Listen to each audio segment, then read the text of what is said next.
Hello, this is Blair Stanislao with the Happy Lion Center. Welcome to our podcast, Mystical and Infamous, where we have playful and easy conversations about anything mystical, getting to the heart of all things strange and weird. Join us in a bit of magical tomfoolery, spreading the alchemy of love and light. And now, we invite you to enjoy the show. Channeling itself sounds woo-woo and weird, okay? But when I was growing up and you would hear stories and somebody would say, I had a vision or I talked to God or God spoke to me. That's the same thing. You're connected. You're kind of like in the zone. Huh? However you go there. Yes. However you go there, it doesn't matter. Okay. It's a very natural state, but she starts with light language. And if you're not familiar, I know you are because you've been in the group with us, but a lot of people are not familiar. So I'm just going to touch on what that is. And I'm going to use my explanation of it. Light language is people making noises. They're in the zone. They're relaxed. They're receptive, and they just get inspired to make noises. Most of the time, nobody knows what they are. They're not a human language, but they're sounds, and they have specific things or sounds that they're making. They know when they're done. They know when to take a pause. They know how to change whatever it is they're saying. And the idea behind that is sound is frequency, just like everything else is. The sound is very easily understood as frequency. And the idea is that light language is languages that come from a higher place than this 3D world. Okay. So the idea is that the language is coming in and it essentially will provide an environment or puts frequencies out that help people to either improve their DNA or, process emotion, whatever they need to do. I mean, we don't actually know what these languages are actually saying.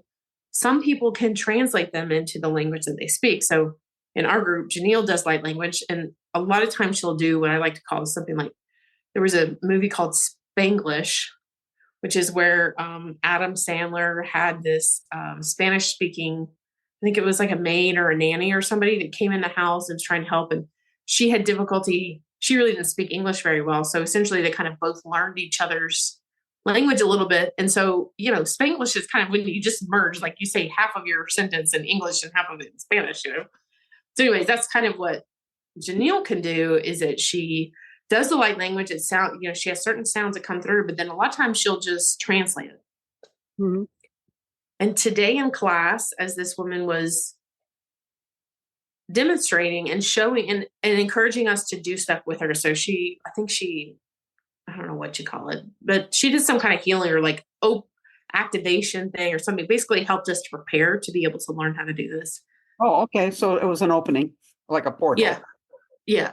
So she did that first, and then she explained to us about light language. And then she actually in a way, she kind of held our hands because she did some light language and she encouraged us to just continue. Well, we're in an online class and everybody has their volume muted. Who knows who was doing it? I'll be honest, I didn't do it. And then she was asking oh, you're funny. Well, I was actually doing something else at the same time too, but I was listening to her. But then she was asking for people to chime in and, basically she was going to kind of help them or give them feedback or something. And so a couple people chimed in and they did their noises and she gave them feedback. And, there were a handful of them that were actually like, okay, do you mind starting first? So again, it's like training wheels. I'm going to do it. And then you kind of pick up where I leave off. And so it was really interesting to watch, and everybody did it differently. And she's talking about how do you get into the space where you allow this to happen? I mean, I'll say last year when I took this, it's not that, I've been around light language before. Janelle's done it and I've been around her for a couple of years and I've heard it before, but I don't know. I never really dwelled on it. To me, it was just noise. It didn't matter what noise it was. It was fine. It was nice. Usually it's, gentle. And, but to be asked to do it myself is an entirely different thing. And I did feel very awkward last year. So I might've done a little bit of it, but most of the time I was like, yeah, I'm not doing that. But this year, I'm actually taking a different channeling course, and we're not channeling light language per se. They get the information. They channel to find out what is each person's channeling method. And then the guy who's teaching you to do it actually coaches you into that. He says, okay, we're going to develop this method that they say is best for you.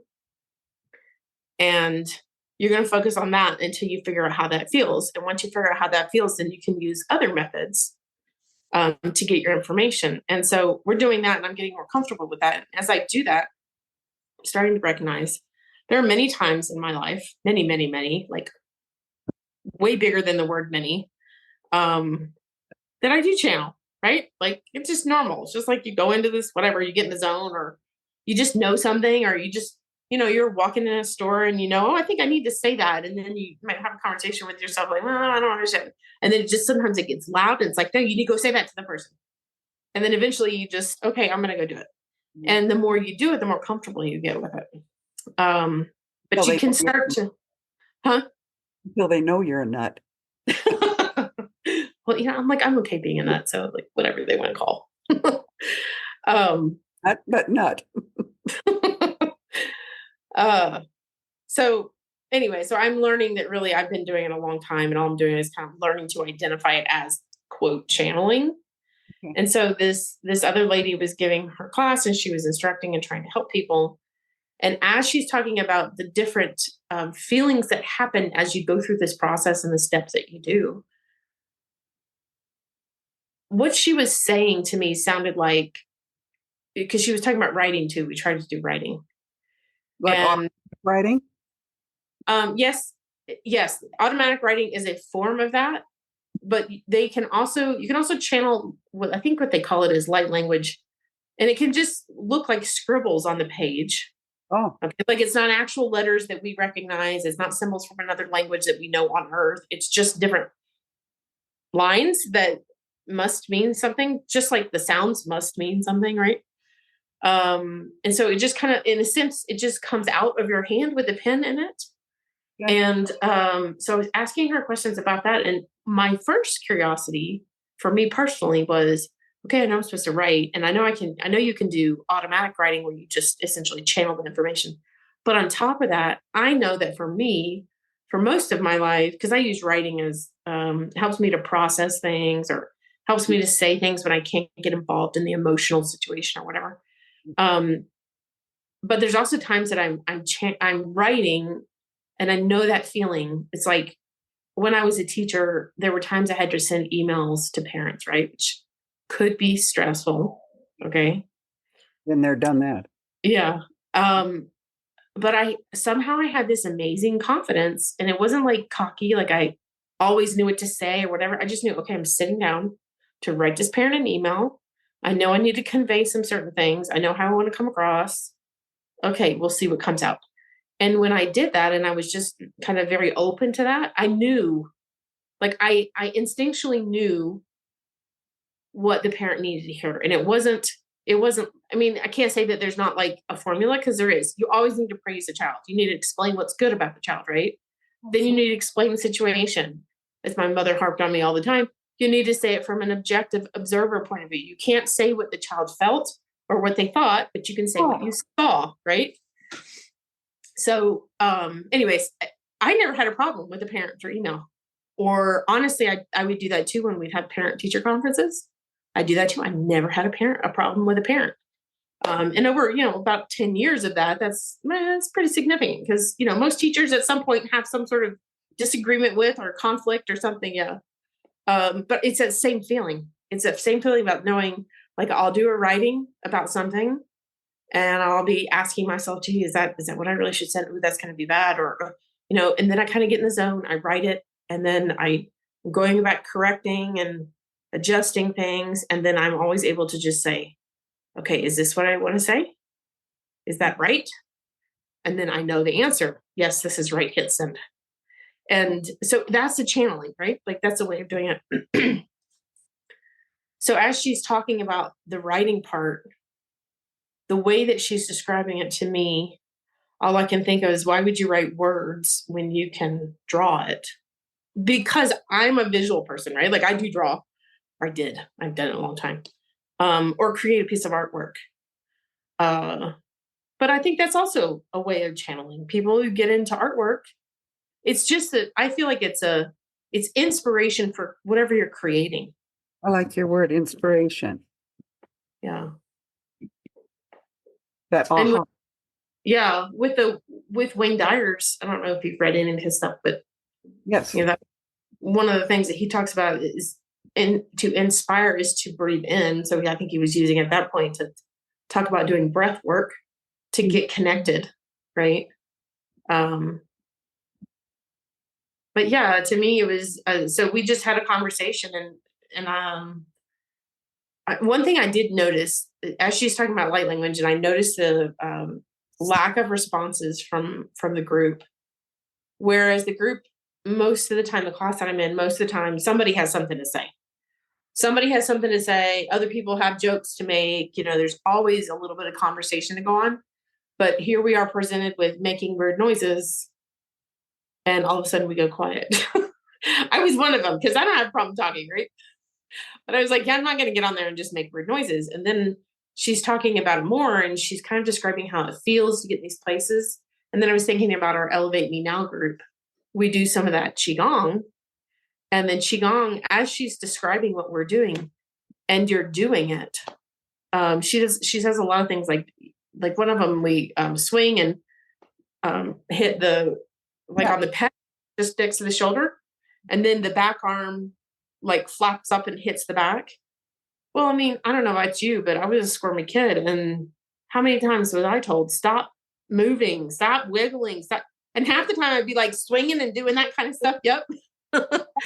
and so qigong is movement, but if you think about because the way that Janelle leads that is the qigong that we do is you do things with intention. You imagine what's happening on an energetic level.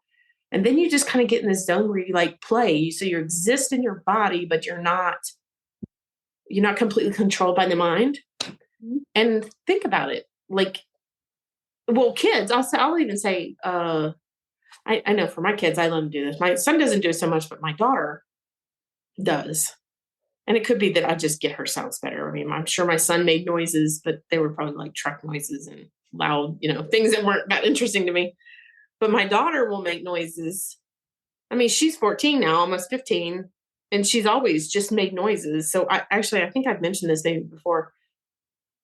She's always made weird noises, and we all learn to kind of respond to her in a certain way. So I noticed one time a couple of years ago, she came home from school. My son had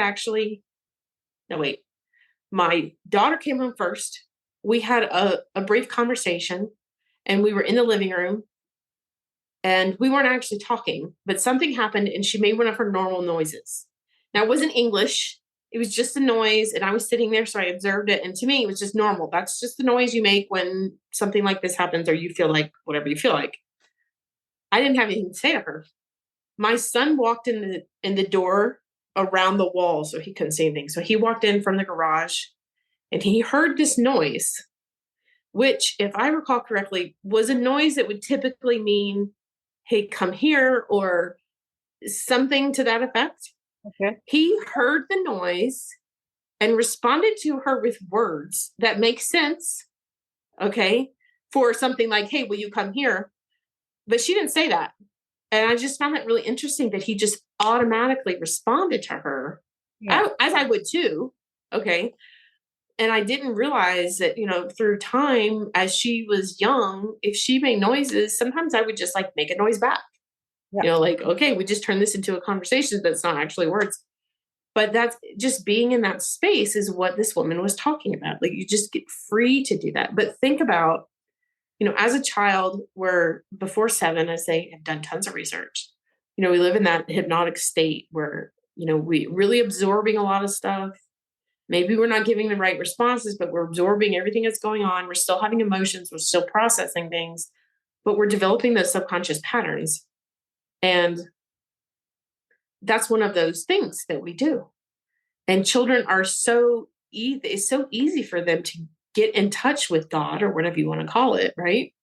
And it's so natural. It's completely natural for them to be in a human body and also a spiritual being. Now, they don't know that they're a spiritual being. A lot of adults don't know that they're spiritual beings, but people who are in tune with spirituality, I think, are very aware that children are very connected. And so it just reminded me, it's really, this is the stuff that children do, young children specifically. And think about how many years have we been told as humans, your voice is really important. So it's important that you stop talking at the right time, or you don't say those words, or you say it this way. I mean, how long did we take language classes, right? So that we say it correctly. So I can understand why it's difficult for a lot of people to just be okay with, making random noises. I would assume that singers or musicians probably are freer with that, but they make those noises, right? They do that all the time. You have to. Yeah. You start out with Actually, I think I saw, I don't know how I got, I listened. Oh, a song came out, Dolly Parton song came out, and I remembered how much I like it. So for some reason I got on a little tangent looking at Dolly Parton. And I was kind of wondering, like, how old is she and what's she doing? The woman's still singing like crazy. I know. Look for them out there. It looks amazing. Yeah. Absolutely. I love that woman. And I saw one bit of information. It was talking about, like, what does she do every day? And I've forgotten what it was. It was like, I don't know, to keep her health up or something to keep her in a good space. One of the things she does is she calls it some kind of praise. I'm sure it's, because she's very Christian. So it's some kind of, like, she's got Christian words that are associated with it. But think about what that is. Some kind of praise so she's using noise. She's making noise. She calls them yelling something or other. She kind of yells in the morning. So she uses her voice to express gratitude. And what else she was describing was she actually physically moves and, like, all these. So she's in a state of gratitude. She's making noises, which is good for her physical body as well. And then amidst these frequencies, they're nothing but love. Like, why would she not look fantastic, Absolutely. Brilliant that is. Yeah. You go, Dolly. Yeah. That's what we've been doing is the channeling work. And it's been really interesting to see how it comes and goes and how different people respond. The upshot to this today for you is, are you interested in even doing the language or not? Oh, the light language? Yeah. I don't know. I actually told her, and I told Janelle, I think it was like 2 times, and I noticed it today too. But, like, so when you do this, you kind of, it's very similar to Reiki, where you basically just get in the zone, whatever you want to call it. You just get in the zone. So I don't know, you call in any energy bodies that are there to help heal. Again, you're setting the same intention as for Reiki. It's for the best interest of all involved. And, and then a lot of times you, like, set the intention for, like, I asked her about writing, and she said, setting intention is really important. So set the intention for whatever it is. And then you just let noise come. And she did it first. So she demonstrated it first. And Janelle does it every time we do Elevate Me Now. So yes, I actually noticed one time, I don't know why I did this, but for some reason I just wanted to see if I could tune in and maybe feel the light language before she said it. And I noticed that I had about maybe a 1 to 3 second. I was able to receive the light language in my mind in the meditation about 1 to 3 seconds before. So that's short-term memory, but I was kind of hearing it in my mind and then just sitting there listening to her. And I was noticing, oh yeah, that I got that right. Like, the noises that I was kind of thinking it would come into then came out of her mouth. And the same thing happened today when that woman was channeling. So I could, I don't know. I think this is a lot of the subconscious stuff where I am pretty particular about sounds that go around. Like, I don't like commercials on TV. I do not watch the news. I don't watch movies that are just, I don't know, they give me the creeps. I don't listen to anybody who, I don't know how to describe it. Noise is really important to me. So I remember being in high school and my boyfriend at the time had an old vehicle. It was like I don't know if it was the 60s. I think it was 70s. But it didn't have any padding or insulation in it. So you're basically in a metal can. And I was talking to him We were on a relatively busy street. I think we were on Monroe Street, Tallahassee, actually, which is one of the main drags. And we had the window down, so I could hear some of the stuff outside, but I was trying to talk to him. And I remember at one point hearing my voice and thinking, that voice is really annoying. Like there's something about my voice that's just driving me nuts. And I would just quit talking. I quit talking, and he was like, are you going to finish? And I was like, no, I'm tired of hearing my voice. But it was because it was like bouncing off of the car and all the other noise. Yeah.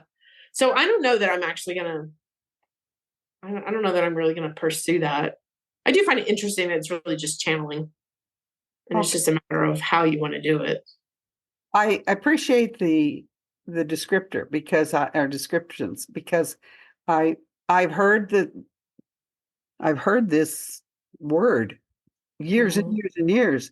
And I thought, when people start talking, I think, well, I've been doing this stuff always. I can't imagine. I mean, I don't know what it's like not to. And so I sometimes I just think, oh, you're just being weird, and thinking you know everything, but I don't know. I just do. Oh, no. Yeah, no, I don't think so. So I hear these words and I'm thinking, oh, wow. Ooh. I mean, I got some new information here today about all these different ways in which we communicate. Mm-hmm. And, why wouldn't we also have the other world info too, if we're operating there? I mean, if we're moving through and within that and asking for assistance, we've got to be able to understand it somehow. There's got to be an interpretation in some way. And so why not? I mean, I don't have any trouble with that.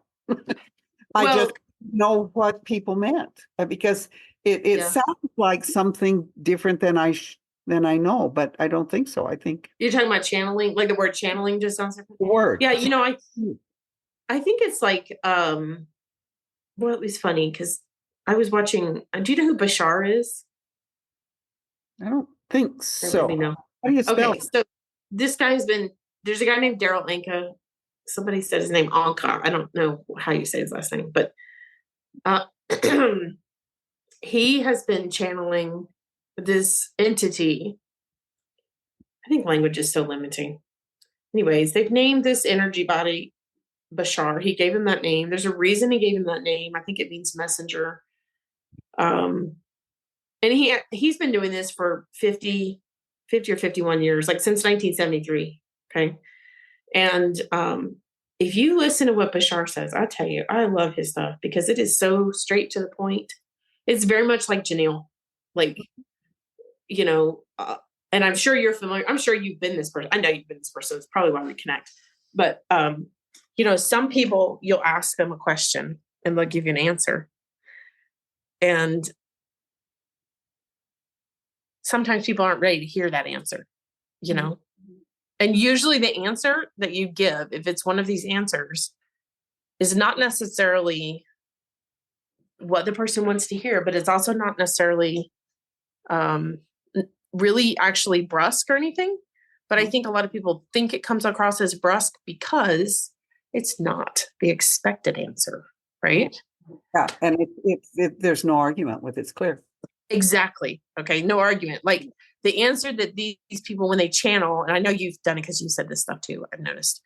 When you get the answer and the answer actually completely answers it. Like there's another one that channels named really famous and done it for a long time. And her name is her name is Esther Hicks, and Abraham Hicks is the entity. And she's a female.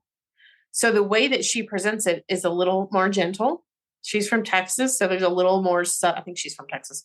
There's a little more like Southern charm kind of to her. Whereas Daryl Anka, I think he's from the Northeast. Could be wrong. But he's a little more straightforward than the South, right? So, I mean, that's the thing, is that it's got to come through the person. So the person has their own life experience. So what they bring to the table is unique. And anyways, it's the information that comes through that's a channel is usually very much to the point. It can be just as short as one word. It can be a phrase. Most of the time, it's not what you would have in conversation. I actually have thought about maybe going to see either Bashar or go see Abraham Hicks. And I've like daydreamed a little bit about like, okay, what if I was one of those people that got called on to ask a question? Well, what question would I ask? And I've actually spent quite a bit of time thinking about these things. And if I was genuinely in that space, I never really have a question. And part of the reason is that they start their channeling with a message, okay? And then they essentially entertain questions, which oftentimes are like repeat questions. Like I know Daryl Anka has been asked several times about alien abduction, or that's what humans call it, right? Okay. And it's not like it's the only time he's answered the question, but the one that I was watching, it was funny because somebody was asking this question about being abducted and whatever other questions he had about it. My husband walks in the room. I had this on the TV. My husband walks in the room, and previously I might have like, okay, you don't want to watch Bashar. I'm going to turn that off before you walk in the room, But this time I was like, whatever, I'm just going to leave it on. So he was talking. The guy asked the question, and the guy, he was definitely not run the mill. He would not fit in a bank. Let's put it that way. He wouldn't be dressed looking like that in a bank. Okay. So this guy is asking this question about being abducted. And then they show the picture of Bashar or Daryl Anka sitting in the chair. And he sits in the chair in a certain way. I think he actually holds his hands a certain way. And then his eyes are closed because he's channeling, right? Like he still has facial expressions and all that. But anyway, so my husband hears that alien question. And then he sees Daryl Anka up there. And he says to me, why are his eyes closed? And I said, he's channeling. And I looked at him and I was like, oh, I can't even imagine what's going on. How crazy do you think this is, Yeah. I love it. Yeah. It's like, what? Oh boy, what's going on? What are you watching? Yeah. But I don't think it's any different than, to people who are really connected, like to say, actually, somebody in class today used this example. You've heard of speaking in tongues, right? I do that. You do it? Then you're doing light language. I know. That's what light language is. It's the same thing. And actually, I think I was less than 20. I think it was my mother's cousin got married somewhere in Panama City Beach. And my mother had like a traumatic experience with religion in general. So she was not interested in any of it, but she went to support her cousin and I went with her. And so we drove down there, we get out, we go to the church, and it's this big, huge church. Huge, like one of those, not like a normal, like it was 2 floors, right? And there was this gigantic stage, just enormous. And basically what they did was they had a service. So they had a service and they just happened to marry these 2 people while they were there. And the service involved this guy talking about seeing scrolls above our head and they're golden and they're falling down. And at this point I had no introduction whatsoever, I don't think, to Reiki or any of this energy work at all. So I was like, okay, the guy is seeing scrolls in the air. And he had this whole elaborate story, right? And then meanwhile, of course, I've got in the back of my head, my mom is going bonkers, I can't believe we're staying for this. The guy is crazy, I don't see any scrolls. What's he talking about? And he didn't actually talk in tongues, but that it reminds me now, like that's sort of what happens when you go through meditation. You have an image of something, but we don't necessarily say it outright because maybe people aren't ready to receive that. Maybe they're sitting over there like me thinking, okay, the guy's crazy. You need to check in with that when that happens. Yeah. So that yes, now's the time. No. Mm-hmm. Yeah. Right. Well, in that situation, that wasn't, I think the other people that were there, that was their church and they were used to that. They were used to that. And I had a friend who got involved. I think it was a Pentecostal church. I think they're the ones that do the tongues. Yeah. And she had this other friend come, and the friend who visited just was like completely freaked out. Like really hard on somebody who called me and told me all this stuff that was happening. And then now my friend is telling me that if I don't go do this thing, probably something like you're going to go to hell. I don't know. Something like that. She was just really scared, but it's the same kind of thing. Yeah. Yeah. Well, and when that energy comes, because the energy comes with it. Mm-hmm. And if you have never experienced energy, any kind, or maybe you've experienced it, but you haven't been aware of it. But when that floods in there, and it floods with that, when it floods in, that it's big and it's strong and it's powerful. And so it can be real scary to those. Indeed. Yeah. And also, actually, now that you say that, I don't know if I've said this to you before, but something I noticed in the last, I don't know, 7 months or something. So I'm relatively newly married, and my husband and I still are goofy with each other, right? Sure. But there's there's this shift that we know that we're going to be messing around, like harassing each other or saying something stupid or whatever. And there's a shift, and I can sense it. I know it's happening. And what I notice is because we have so many dogs, and the dogs are always around us, that before anybody actually says or physically does anything, the energy shifts, the dogs start going bonkers because they want to play, right? Like it's a playful energy. This is fun. So they start barking like crazy. And my husband did that today, and I was like, you notice how the dogs do that every time we're going to mess around with each other, and it's silly and playful. And he's like, yeah, I've noticed. I'm like, that's the energy shifting. Like we don't have to say anything. They don't understand what we're saying. It doesn't even matter. To them, that's that same kind of language that you're talking about. Yes. To the dogs. But they know intention, and they sense this happens over and over. So this is when we do this, and this is when we do this. And when we do this. They may not, those might just be sounds to them, but they know what those sounds intend. Yeah. I don't know if you know this either, but Janelle's husband is basically a dog whisperer. That's what you guys were saying, because I made the mistake of saying, do animals. Came off her chair. Yeah, I know. How cool is that?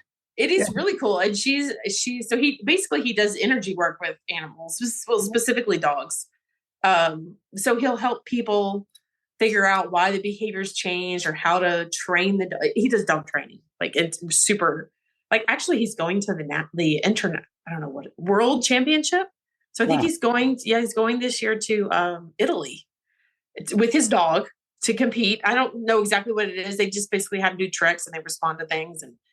And so his dogs are amazingly trained. So they did this for a long time. And I don't know if they did it with other people, or I'm kind of confused about how they did it, but he's a dog whisperer. So we occasionally talk about dogs and things. And she talks about how you don't actually have to talk to the dogs. Mm-hmm. You just set the intention. So like he will think, I guess, go get this thing for me. I don't know what it is, like the newspaper or, my shoes or something like that. And his dog will just go get it. Like it doesn't have to be an oral thing. It doesn't have to be a physical thing. It's an energetic thing. Wow.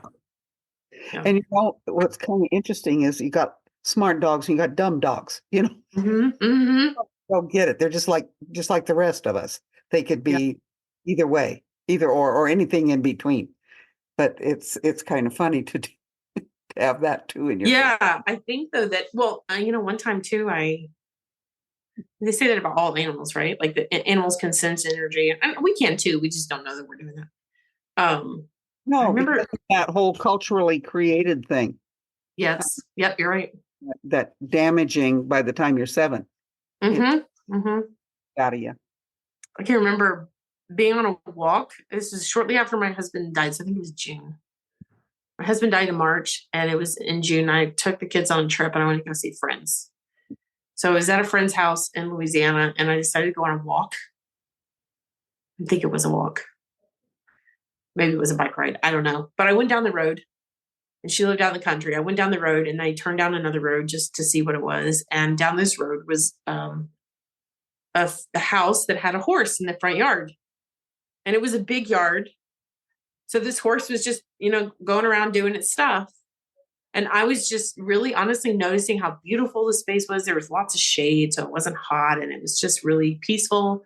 Wasn't a lot of people around, and I was just really enjoying that. And I noticed the horse, and I thought to myself, oh, I wish she would come closer. It would be so pretty. And do you know what happens? I go past the horse. I go down a little bit farther. I turn around and come back, and the horse has come up to the edge by me. And the horse was clearly looking at me. Oh. And so I was looking back at it, and I was kind of like having thoughts. I mean, I must have been doing energy stuff, but I was thinking about certain things, like talking to the horse sort of, and energy. Yeah. But I think I thought a thought that would be like, okay, now your turn. And then the horse like nodded at me and then made a noise and like jumped its feet and so forth. And I was like, I think that thing is actually talking to me. Yeah. Yeah. I think that is so cool. I got to move over to this other chair. Okay. That is so cool. That's a wonderful story. And that would be a wonderful story to put in some kind of a talk that you give on. Yeah. Well, it definitely stuck with me. I mean, I certainly remember it. Well, and why wouldn't it be? Why wouldn't? Yeah. I mean, the horse is getting it. No, you're getting it. Well, and I didn't know anything about that because at that point I still had never taken Reiki. Yeah. Where, I mean, Reiki gave me the language, right, to actually have conversations about it. But I hadn't still not taken Reiki at all. Like I was probably 4 years out from that easily. Yeah. Yeah. That's pretty neat. Yeah. It's usually when that rush of energy comes in that we kind of go, ooh, and back off. You know what I mean? Yeah, I do. And I think, I think learning art like I did really actually has helped a lot, because when you are learning art, and I don't mean like just making the piece, especially when you learn to critique, you start to become more aware of things and acknowledge the things that people kind of tend to forget. Because as I went into the work world after I had my art degree, I would ask people questions about something, right? And I would kind of be asking, okay, can you please point out to me what you're talking about? Like, where on this piece of artwork do you not like it? Or where in this writing do you not like it? Or how do you feel about it? Or, but those are actually skills that you develop when you learn how to critique. And one of those things you do is the first thing you do is you kind of describe what it is you're looking at. Okay. So I'm going to say, let's say that it's a flat piece of artwork and it's in a rectangle. You might say in the upper right corner where there's a big, a relatively large red circle that kind of has this black squiggly line coming out the left side, right? So you're using words that are describing where in the box does the person look, what kind of shapes do you see, what colors they are, what type of line they are. You're using words to describe what you see. And then you talk about how you feel about it or what it makes you think about or whatever. And I think that most people don't do that. Like, I think they're not comfortable with saying the red circle in the top right corner. And the thing is that actually helps people, the other person you're talking to, understand what you're looking at to get the vibe. Whereas if you just talk about how you feel about it or what you think about it, the other person may be thinking something entirely different, and they're not seeing what you're saying because they're not connecting with whatever part it is, right? And so I think that actually art school actually makes you have to figure out how to channel, because you're creating a piece of artwork and you're like, okay, I've done this far, now I don't know what to do. Okay, well, you know what you do? You take a deep breath, you walk away, you literally think about clearing the canvas. So you completely try and blank it out. You turn around with your eyes closed and then ask the question. And then you open your eyes, you look at the artwork and you get the answer. It happens every single time. So in a way, that's channeling too. That's like setting your intention, cleaning out the excess, the monkey mind, the chatter, and just asking the question and being open to the answer. It's the same thing as channeling. That's interesting, because I have a young man who was a former student, and he sends me his preachings. He'd like to be a preacher.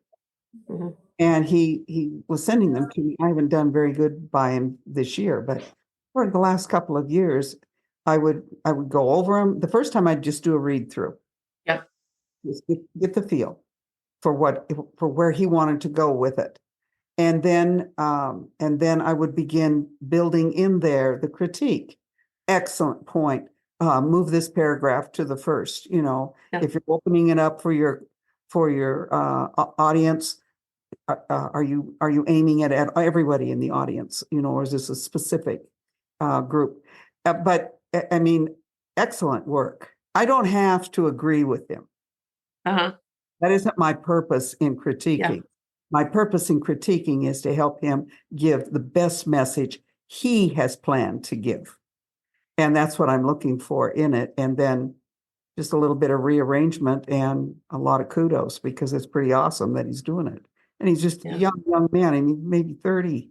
And he has this calling, and he has this deep heart need. And he isn't able to go for school. He isn't able to do some of those things yet. And I don't know if he ever will, but he's, maybe he will. But in the meantime, he's putting a file cabinet together of preachings on so many subjects. And it surprises me because he's moving in very conservative circles. But he has these really open approaches to what he wants to say. And I just look at that and I'm thinking, you go, man, you go. That's good. Well, I think you were just touching on the fact that when the energies are really intense, that's when people will get like, I mean, I'm sure it was when my friend went to the church, there's a speaking in tongues. And then add to that my other friend was like basically trying to guilt her into going to, and the first friend that visited never went to church. Like it wasn't a thing. I mean, I think her mother was Catholic and her father, I don't know that he did anything. He wasn't heavily like, I mean, he did. That's a funny statement. Well, he did stuff. It wasn't with church. He didn't do anything. My Irish mother, blunt mother, would say, "Oh, your father isn't anything." She was very Catholic, but he wasn't anything. Right. Okay. So that's kind of what it was like. She was Catholic. She didn't go all the time, but she was Catholic and still had those values. And he just like that. It just wasn't anything. And so they didn't really push it on the kids. I'm sure that there were some teachings, like come from their parents as children, but no, she just like, I'm not kidding you. She was in tears. I remember this, and she was in high school. We were in high school, right?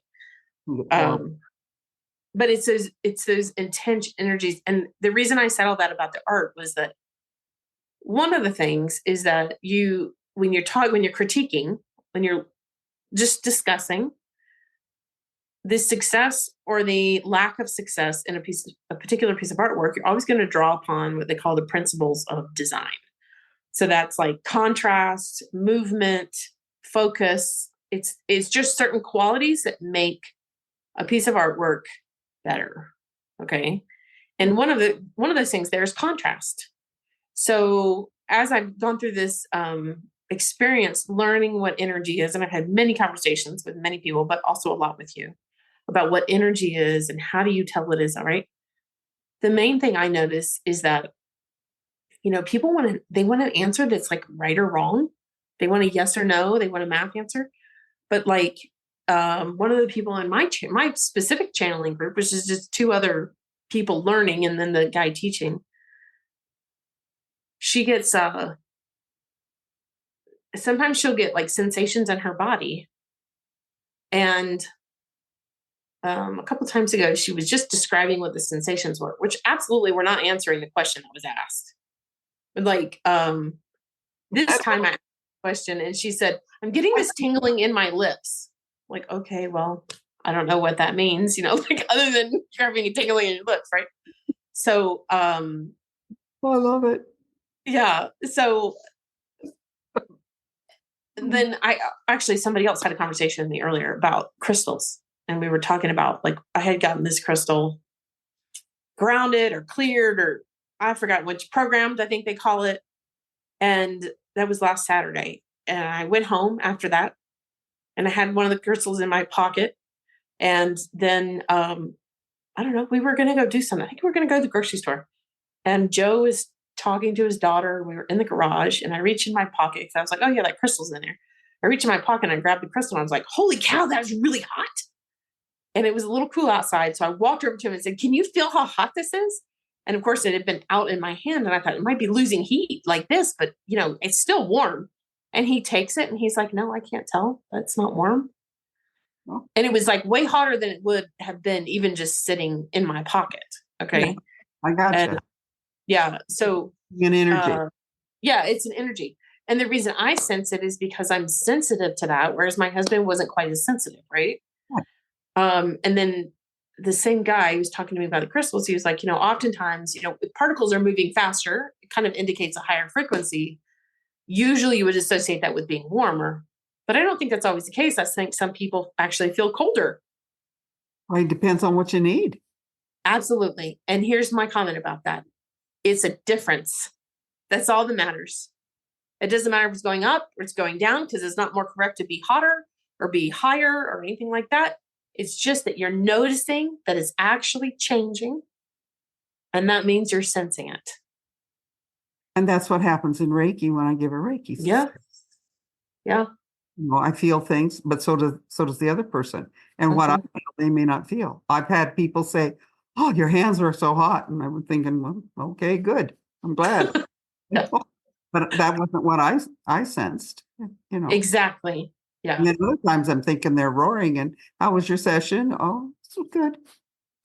I'm so glad to hear you say that, because I think a lot of people, I think humans kind of get on that, at least in our culture now, they kind of get on like, what makes it better? What makes it correct? Or, my hands got so hot. And, like, okay, well. I had one student, I worked with her. I separated out her Reiki 1 and her Reiki 2. And when I looked at her history with Reiki, she had been a Reiki master for a long time and never connected with it. Oh, yeah. She jumped all the hoops. And I don't know. I mean, I don't know how many symbols given to her. I mean, it was an inordinate amount of symbols. I said, I don't know what kind of Reiki you have. I don't know. So if you're going to be a part of the master program that I offer, then you need to take Reiki 1 and 2 from me first. Because I don't know. And the thing is, she just was always very confused by when we would meet, because she didn't feel things. And so when I saw this history on her, I thought, we've got to approach this altogether different. And I did with her. And so we did a Reiki 1. We did part of it in one morning, and the next afternoon we did the rest of it. And then a couple of weeks later, I did it the same way with the Reiki 2. And it opened it all up for her, all of it. And it was such a relief to her.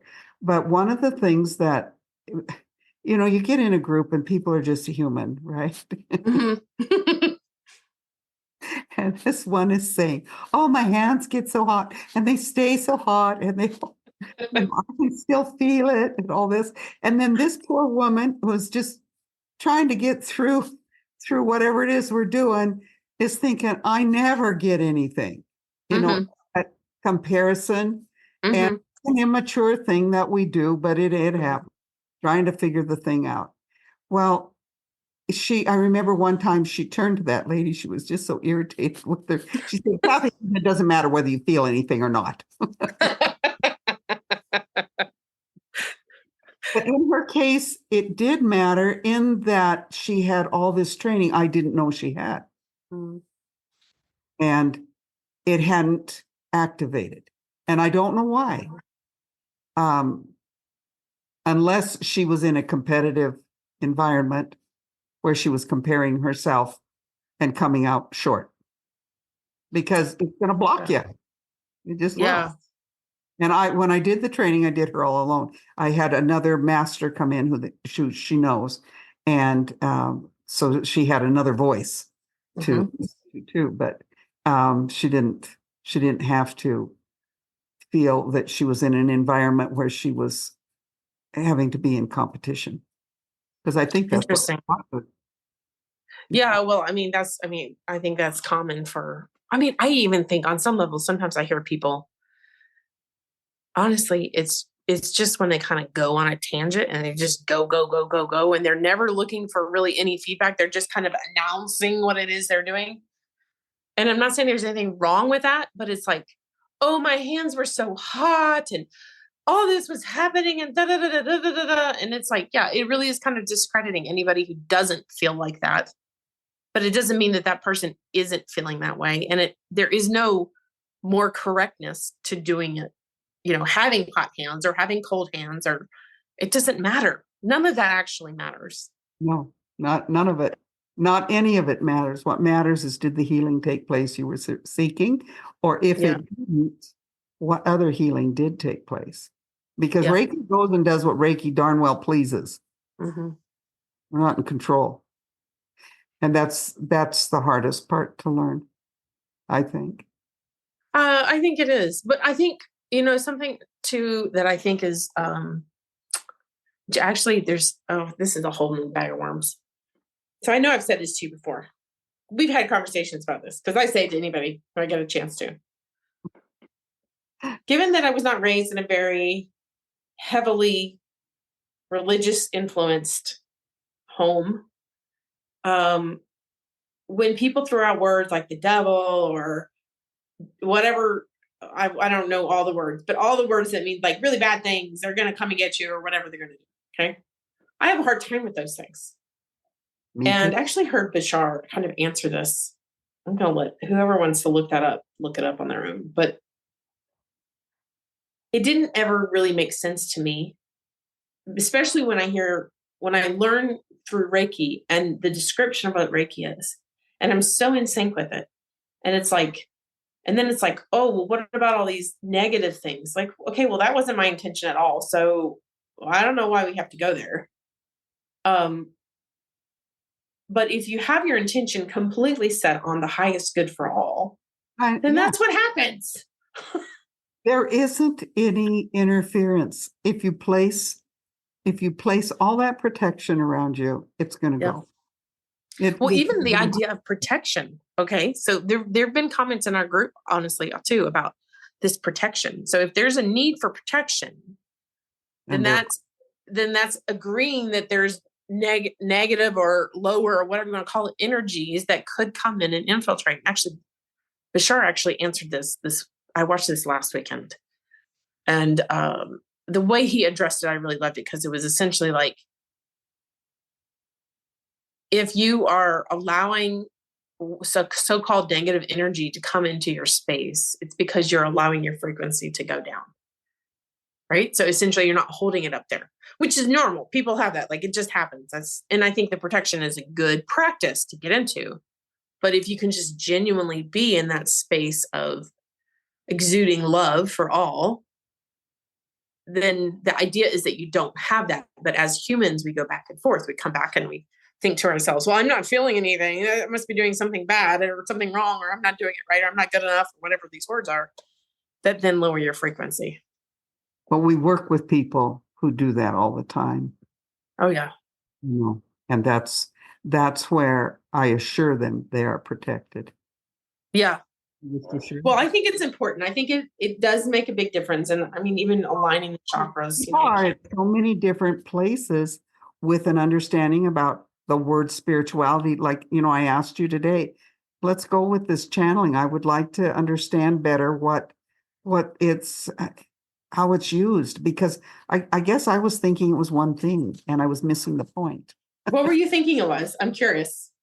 I don't know. People said channeling. And so I just figured it was a way, it was something that was coming through the person, but I didn't know what.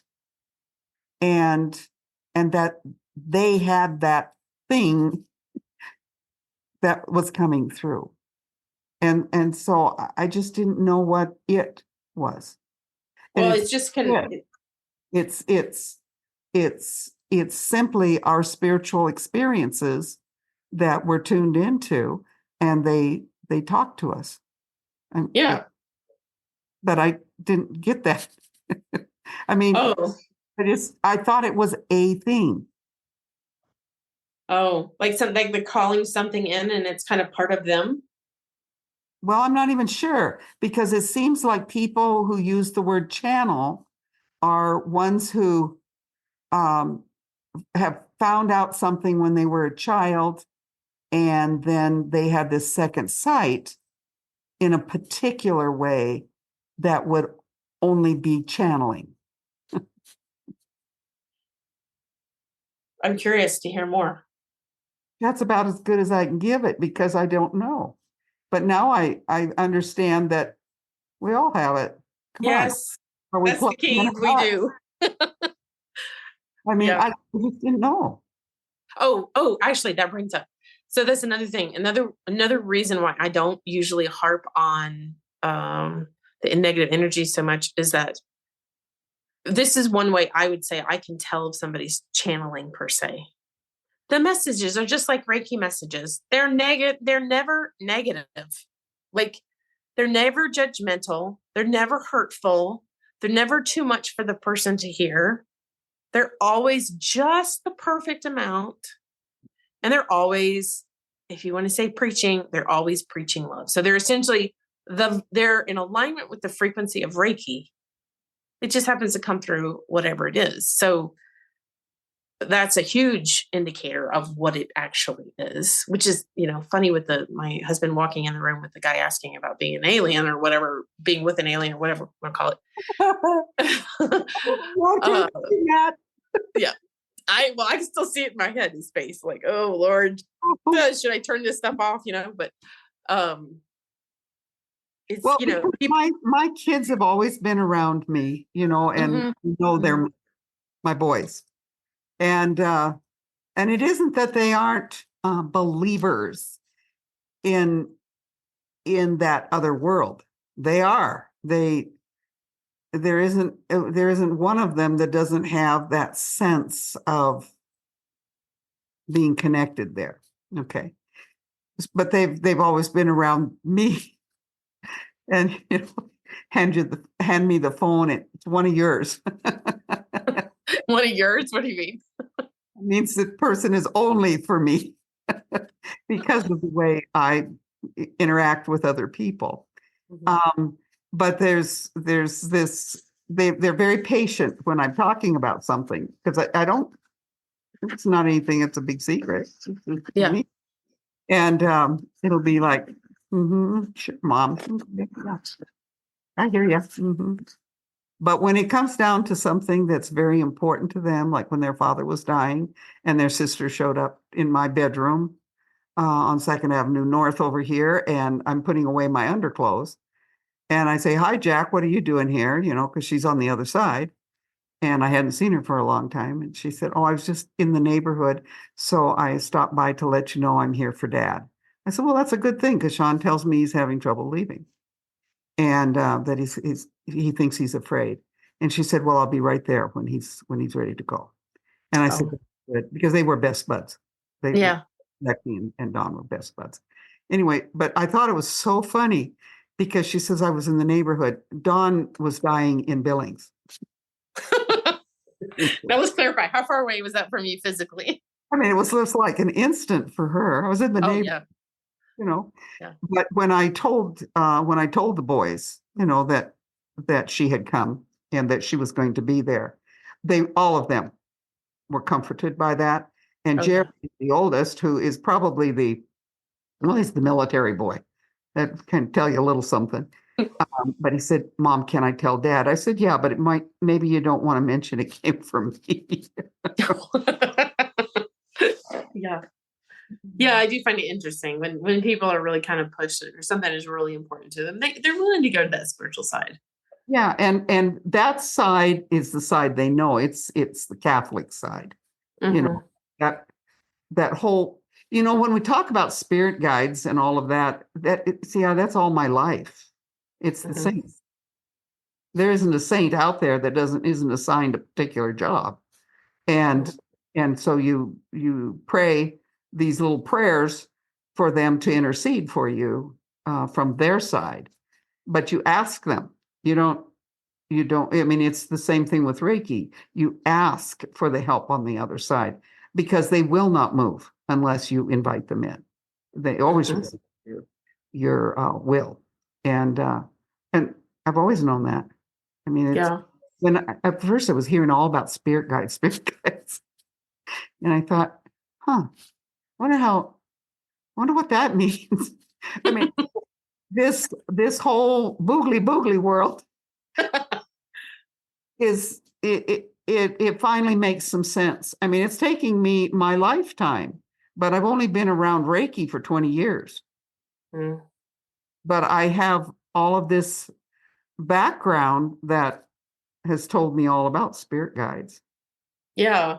Well, I find it interesting to kind of pay attention to when the human part of us start to have an effect. Yeah. Because, humans, we are taught this linear idea of time and, right from wrong and all that kind of stuff. And it has to fit in this little box. Yeah. But the spirit world's not like that. It's not limited like that. No. Yeah. And what we claim to know about, especially about the other side, well, I don't think we even have enough imagination to understand what it really is. Mm-hmm. Yeah. Actually, as we were talking about channeling earlier today, but also, I've always kind of felt this.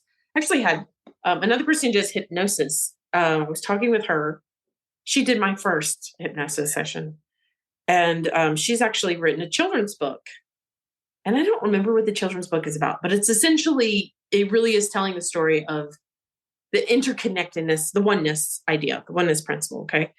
And it's a beautiful little story. And of course, if you can find I don't think she's published it yet. We talked about it and I was going to illustrate it for her, but she decided to go to MSU and go get a psychology degree. So, and she's got little kids and things, so she's busy, but as I'm reading it, I'm like, this is exactly what needs to be said. And how wonderful is it that it be presented to children in this way, right? And if you really think about it, I really think any creative venture, it doesn't really matter what you're creating.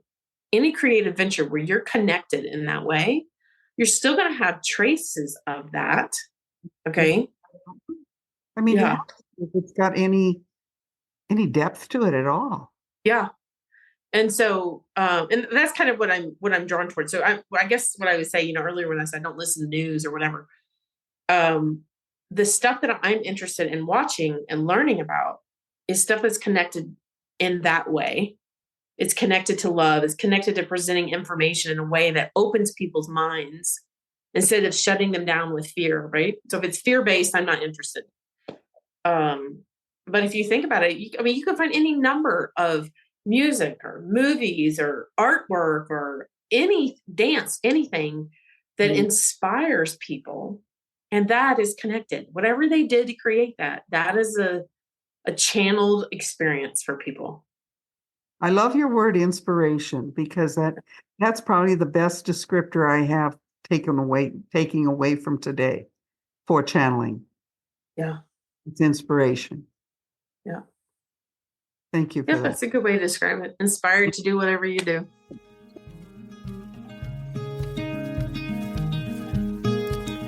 Send inquiries, suggestions for new discussion topics, and comments to podcast@happylioncenter.com. That's podcast@happylioncenter.com. If you found this content enjoyable or helpful, please comment, like, share, and download.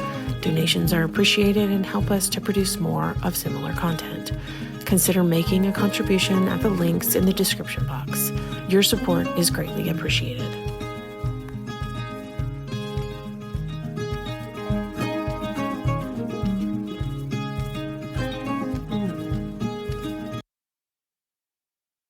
The views and opinions expressed on this podcast are those of the speakers and do not necessarily reflect the official policy or position of the Happy Lion Center and are not intended to malign any religion, ethnic group, club, organization, company, individual, or anyone or anything. None of the content provided should be considered a substitute for legal, financial, medical, psychiatric advice or as care from a certified professional.